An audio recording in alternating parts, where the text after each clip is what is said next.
आऊज़ुबिल्लाहिमिनश्शैतानिर्रजीम बिस्मिल्लाहिर्रहमानिर्रहीम। Welcome to all students.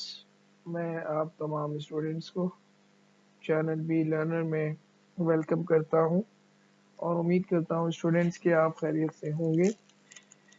आज की इस वीडियो में जो कि exercise number 7.4 chapter number 7 matrices और student of class 9th and matric की जो एक इम्पॉर्टेंट एक्सरसाइज है मैट्रिसेस की, इसमें हम दो शॉर्ट टॉपिक्स को जो है वो हम डिस्कस करेंगे। सबसे पहले singular and non singular matrices and second is जो होगा वो हमारा डिटर्मिनेंट ऑफ मैट्रिसेस होगा। तो दो टॉपिक्स जो है वो हमने आज की क्लास में जो है स्टडी करने हैं।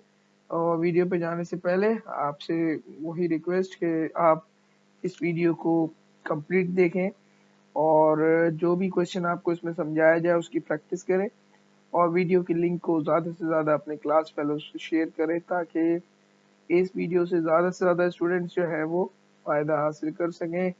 अगर आपने चैनल को सब्सक्राइब नहीं किया अब तक तो आप ज़रूर इसको सब्सक्राइब करें ताकि आने वाली हर वीडियो बिना लिंक के जो है सबसे पहले आप तक पहुंच सके। टॉपिक की तरफ जाते हैं।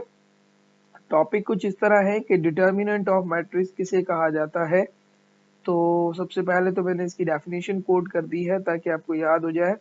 A number that is associate with a square matrix is called determinant of matrix. यानी कि पहली बात तो ये है कि डिटर्मिनेंट ऑफ मैट्रिक्स के लिए हमें एक स्क्वायर मैट्रिक्स की ज़रूरत होती है। जो मेरी पिछली वीडियोस चैप्टर नंबर 7 से रिलेटेड है उसमें मैंने आपको स्क्वायर मैट्रिसेस के हवाले से बताया था कि अगर कोई भी ऐसा मैट्रिक्स जिसके number of rose and column equal होते हैं तो उसको हम स्क्वायर मैट्रिक्स कहते हैं। और अगर हम मैट्रिक या 9 की लेवल पर देखते हैं तो हमारे पास जो स्क्वायर मैट्रिसेस हैं वो 2 रोज एंड 2 कॉलम्स, यानी हम यूँ कह सकते हैं कि कोई भी ऐसा मैट्रिक्स जिसमें 2 रो और 2 कॉलम होंगी तो हम उसको क्या कहते हैं, स्क्वायर मैट्रिक्स कहते हैं।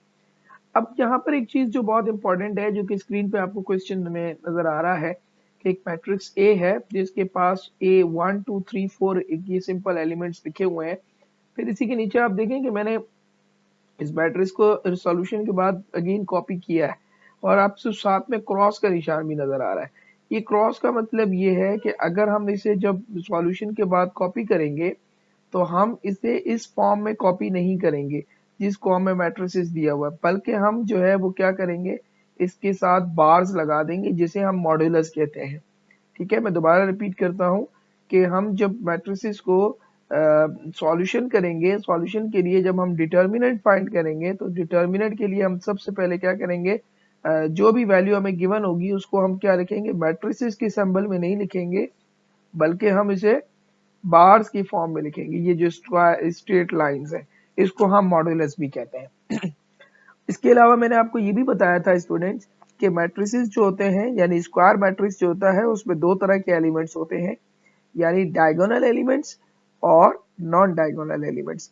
अब आप देखें कि यहाँ पर आपको ये बहुत क्लियर नजर आ रहा है कि ये जो 1 है और ये जो 4 है ये दोनों जो है ये डायगोनल एलिमेंट्स कहलाएंगे। इसी तरीके से ये जो 2 है और ये जो 3 है ये नॉन डायगोनल एलिमेंट्स कहलाएंगे। तो अब जब हम इन्हें मल्टीप्लाई करेंगे तो हमेशा ये याद रखिएगा कि डिटर्मिनेंट के लिए हम डायगोनल एलिमेंट्स को और नॉन डायगोनल एलिमेंट्स को मल्टीप्लाई करते हैं और हम हमेशा बीच में साइन जो यूज करते हैं वो कौन सी होगी, वो माइनस की होगी। ये इसकी एग्जैक्ट पोजीशन है, मैंने इसे दोबारा भी सेट कर दिया है। ये बिल्कुल स्ट्रेट दो लाइंस होनी चाहिए और इसे क्या कहते हैं, मॉड्यूलस कहते हैं। ठीक है, अब देखें 1 को हम 4 से मल्टीप्लाई करेंगे क्योंकि ये दोनों क्या है, डायगोनल एलिमेंट्स है, तो 1 और 4 मल्टीप्लाई हो जाएगा। इसी तरीके से 2 को मैं किससे मल्टीप्लाई करूंगा, 3 से, क्योंकि ये दोनों कौन है, ये दोनों नॉन डायगोनल एलिमेंट्स है। तो आप मेरी बात समझ गए कि डायगोनल एलिमेंट्स को डायगोनल एलिमेंट्स के साथ और नॉन डायगोनल एलिमेंट्स को नॉन डायगोनल एलिमेंट्स के साथ आपने क्या करना है, मल्टीप्लाई करना है। और ये जो बार्स लगी हुई है ये जिसे हम मॉडुलस कहते हैं, इनके बीच में हमेशा साइन कौन सी आएगी, माइनस की। ये भी याद रखना है, हमेशा माइनस की साइन आप यूज करेंगे। Now 1 into 4 is equals to 4 and 2 into 3 is equals to 6. We know that कि 4 1 4 हो जाएगा और 2 3 6 हो जाएगा। और अब अगर मैं 4 में से 2 को माइनस करूंगा तो 4 out of 6 is equal to -2 आएगा, because sign of the greater number. अगर हम 4 में से 6 को माइनस करेंगे तो हमारे पास -2 आएगा। तो ये है डिटर्मिनेंट, यानी इस तरह हम डिटर्मिनेंट को फाइंड करेंगे।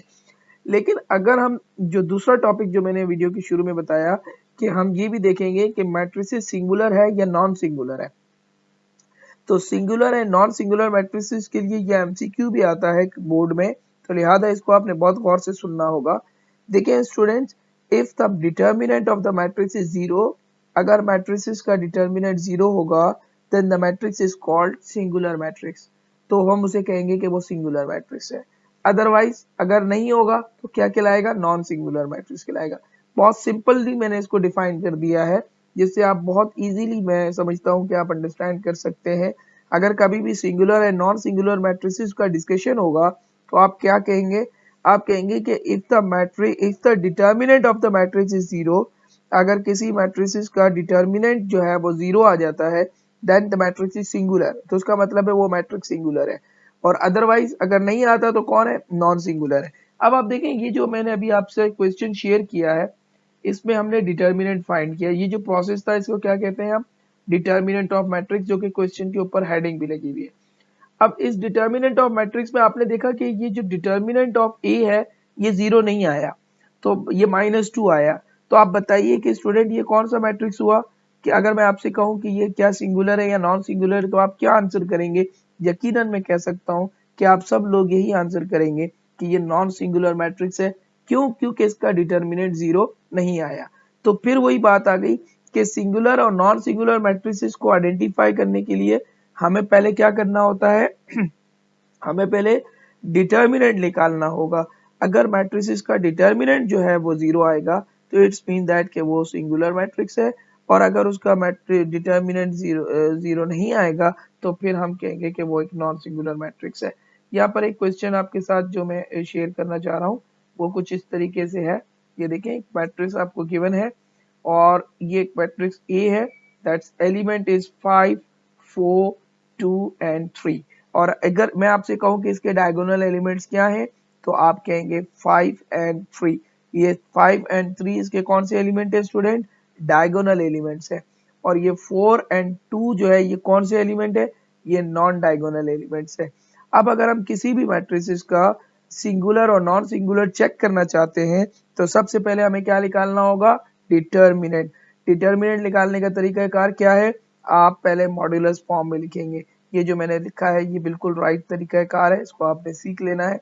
ये देखिए, पहले आपने मॉड्यूलस लगा दिए, उसके बाद डायगोनल एलिमेंट्स को डायगोनल यानी 5 को 3 से मल्टीप्लाई किया, और फिर नॉन डायगोनल्स को नॉन डायगोनल्स यानी 4 को 2 से मल्टीप्लाई किया, और बीच में साइन आप कौन सी लगाएंगे? हमेशा सब्ट्रैक्शन की लगाएंगे।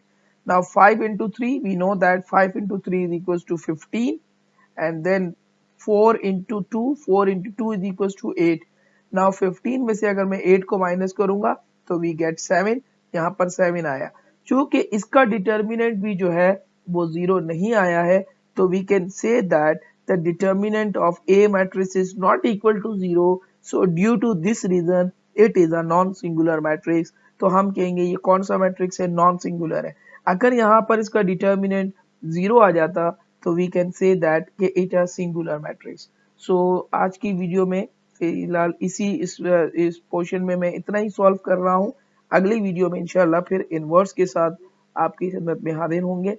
आप तमाम स्टूडेंट्स को मालूम है कि इस पेंडेमिक सिचुएशन में, जबकि क्लासेस, फिजिकल क्लासेस जो हैं वो पूरे पाकिस्तान में इस वक्त पोस्टपोन है, लेकिन बी लर्नर अपने स्टूडेंट्स के कीमती वक्त को सेव करने के लिए आपके साना बशाना है, और हम रोज़ाना की बुनियाद पर आपको वीडियोस अपलोड कर रहे हैं। आप चैनल को सब्सक्राइब करें, और प्लीज़ आप तमाम स्टूडेंट से मैं रिक्वेस्ट करूँगा कि इस वीडियो को ज़्यादा से ज़्यादा शेयर करें ताकि ज़्यादा लोग जो है वो इससे फ़ायदा हासिल करें, क्योंकि इल्म फैलाने से बढ़ता है ना कि कम होता है। Thank you very much, take care and have a nice time. अल्लाह हाफिज़।